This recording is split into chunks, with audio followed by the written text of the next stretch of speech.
Okay, hey, what's going on? Becker again. In this video, I want to show you where these losses usually crop up in call funnels. I know a lot about call funnels, so I'm going to show you where they all pop up at. So let me show you where the savings can be found in your HYROS account for your call funnels. Okay, so let's talk about something that's near and dear to my heart. This is for call funnels and long click to sale funnels. So if you have a webinar funnel, person clicks, it takes them a couple days.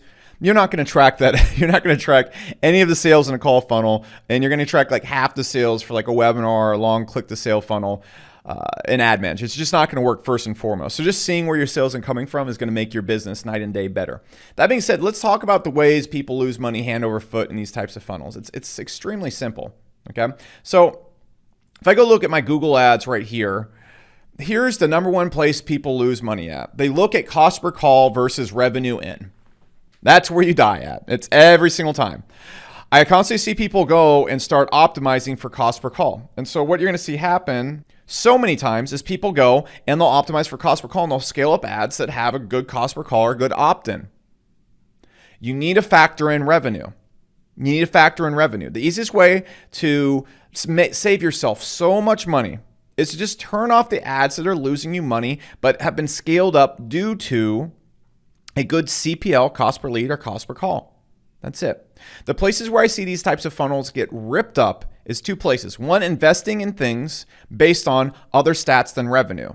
If you just optimize around revenue, you could see so many different trends. You could see that your CPL, for example, right here, the cost per call is much, much higher than right here, but it's way more profitable.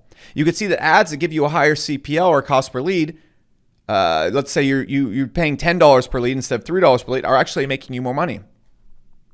Easiest way to scale to the moon right there, but also the easiest way to save money is turn off the ones that have the great CPLs and the great cost per calls that aren't making you money. If I turn off this ad right here, for example, I believe this is a 7-day period right here. So I'm spending about like $100 a day right here.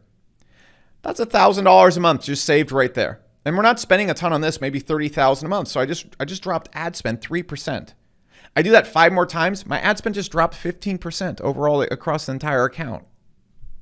Awesome. Easiest money ever saved ever. You compound that over a year, that's a lot of money. $30,000, $50,000 saved. Okay? HYROS costs a lot less than that.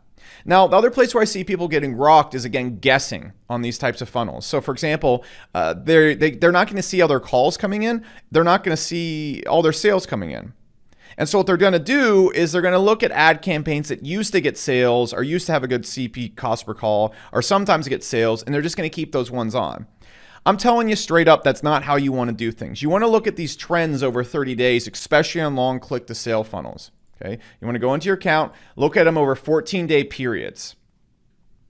Then what you want to do is you want to look at last click or use scientific mode. Scientific mode is going to assign the sale to the last click if it's past a period of time. So let's say we're looking at a 14-day period. If the sale happens after 14 days, it's going to assign it to the last click. If the sale is happens before the first 14 days is done, it's going to assign it to the first click. This is very, very useful. And so I suggest you look at last click and scientific before making calls like this. And we'll get more into scientific and different attribution models later on in this course.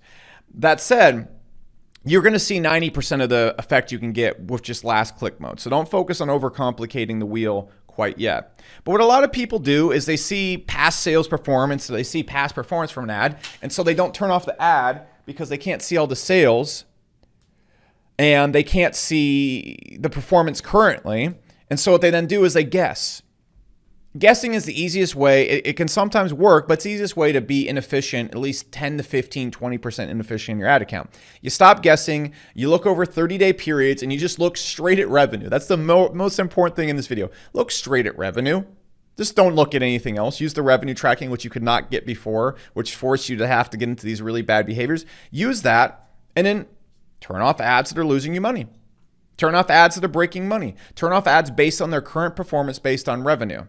Okay. Now, there's some other cool ninja stuff we're going to get into using LTV and the overall value of calls over time, seeing which audiences give you the best people over a period of time. For example, we might see that this ad set right here gives people that spend 300 to 400% more over 6 months than this ad set. That's game breaking for my business. And we'll get into that later in the course. But if you're looking at a call funnel, I'm going to tell you right now, along click to sale or call funnel, 90% of where people die is one, operating off of their cost per lead and cost per call instead of actual revenue and guessing. Easiest way not to do this, operate off revenue. Of course, look at your cost per call. Of course, look at your cost per lead. Factor in revenue. Start operating around that. I see people all the time who have put in tens of thousands of dollars into an ad set that had a great cost per call, but didn't make them any revenue. The result, they lost a ton of money. If they didn't lose that money, that's the whole point of this video. So don't lose money. Focus on the revenue. And I also highly suggest don't oversimplify this. Don't oversimplify just this video. Go check the later videos in the course where I get into the advanced stuff, how to look at the LTV of your calls, the LTV of your customers. Because a lot of times in a call funnel, you'll see people come back 3-4 months later after an initial call and buy. You'll see it all the time. Same thing with webinar funnels and long click to sale funnels. We'll talk about that later on in this course.